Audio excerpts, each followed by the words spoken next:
یہ دیکھ لیں، یہ دیکھ لیں کیا ہے، یہ کیا ہے؟ تعویذ ہے نا، تعویذ ہے۔ یہ انڈیا پاکستان میں عام ہے۔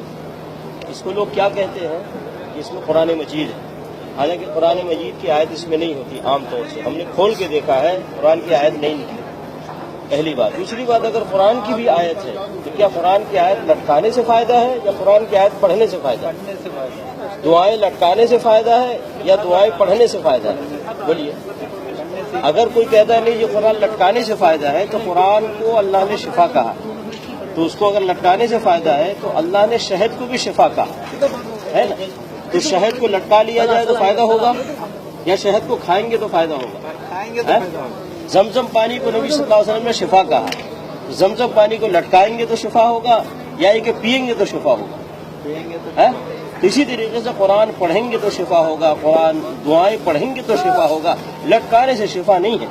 نبی علیہ السلام جب کسی مریض کے پاس جاتے تو دعا کرتے، اللہم رب الناس اذهب الباس اشفی انت الشافی لا شفاء الا شفاؤک شفاء لا یغادر سقما۔ نبی علیہ السلام اس مریض کے لیے دعا کرتے تھے، اس کو تعویذ نہیں دیتے تھے کہ لٹکا لو، ہے کہ نہیں؟ تو اس طریقے سے قرآن کے پڑھنے سے شفا ہے، قرآن دعائیں پڑھنے سے شفا ہے، لٹکانے سے شفا نہیں ہے میرے بھائی۔ اس لیے یہ سب کام نہیں کرنا میرے بھائی۔ نبی علیہ السلام نے کبھی کسی کو تعویذ نہیں دیا، نہ اپنے بیٹی فاطمہ رضی اللہ تعالیٰ عنہ کو، نہ اپنی بیوی عائشہ رضی اللہ تعالیٰ عنہ کو، نہ اپنے نواسے حسن حسین رضی اللہ تعالیٰ عنہما کو، کسی کو نہیں دیا۔ نبی علیہ السلام حسن حسین رضی اللہ تعالیٰ عنہما کے لیے دعا کرتے، وَعِيدُكُمَا بِكَلِمَاتِ اللَّهِ التَّامَّةِ مِنْ كُلِّ شَيْطَانٍ وَهَامَّةٍ مِنْ كُلِّ عَيْنٍ لَامَّةٍ۔ نبی علیہ السلام اس طرح دعا کر کے حسن حسین کے لیے دعا کیا کرتے تھے، کیوں نہیں ان کو تعویذ گلے میں ڈال دیتے؟ بلکہ نبی صلی اللہ علیہ وسلم منع فرمایا، کہا من تعلق تمیمۃ فقد اشرک، جس نے تعویذ لٹکایا اس نے شرک کیا۔ تو تعویذ میرے بھائی اسلام میں نہیں ہے، دین میں نہیں ہے۔ اب اس کے بعد لٹکائیں گے؟ بولیے، نبی علیہ السلام کے خلاف کوئی کام کریں گے؟ نہیں کریں گے نا، نہیں کریں گے نا، کیوں نہیں بول رہے؟ یعنی نبی صلی اللہ علیہ وسلم مخالفت نہیں کریں گے نا، تو اس میں تعویذ بھی پہننا نبی صلی اللہ علیہ وسلم کی مخالفت ہے۔ کریں گے یہ مخالفت؟ نہیں کریں گے، سیدھی سی بات ہے۔ جو نبی صلی اللہ علیہ وسلم سے ثابت ہے وہ کریں گے، جو ثابت نہیں ہے وہ نہیں کریں گے، سیدھی سی بات۔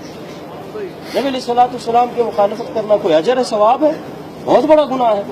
نبی علیہ السلام کی پیروی کرنا یہ ثواب کا کام ہے، یہ نیکی کا کام ہے، سمجھ گئے میرے بھائی؟ اس لیے اگر کوئی مولوی، کوئی مفتی، کوئی حافظ قرآن اگر یہ چیز دیتا ہے تو نبی صلی اللہ علیہ وسلم کی مخالفت کرتا ہے۔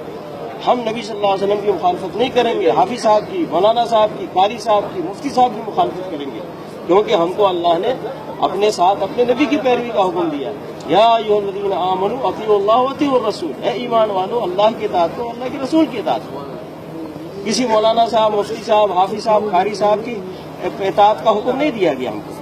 اس لیے میرے بھائی خیال کریں، نہ یہ آپ لیں کسی سے، نہ دے کسی کو، بلکہ اگر آپ نے اس کو نکالا کسی کے گلے سے تو آپ کے لیے بڑا ثواب اور اجر۔ اور قرآن پڑھیں، قرآن پڑھیں، قرآن پڑھیں۔ قرآن پڑھنے میں شفا ہے، قرآن سمجھ کر اس پر عمل کرنے میں ہدایت ہے، اور دنیا میں عزت ہے اور آخرت میں نجات ہے۔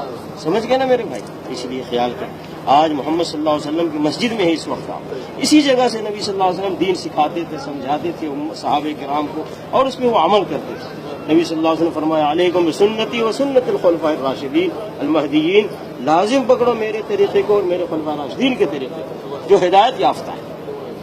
سمجھ گئے میرے بھائی؟ خیال کریں، ہم یہ پیغام دے رہے ہیں، یہ نہیں کہ ہماری بات مانو، اللہ اور اللہ کے نبی صلی اللہ علیہ وسلم کی بات مانو۔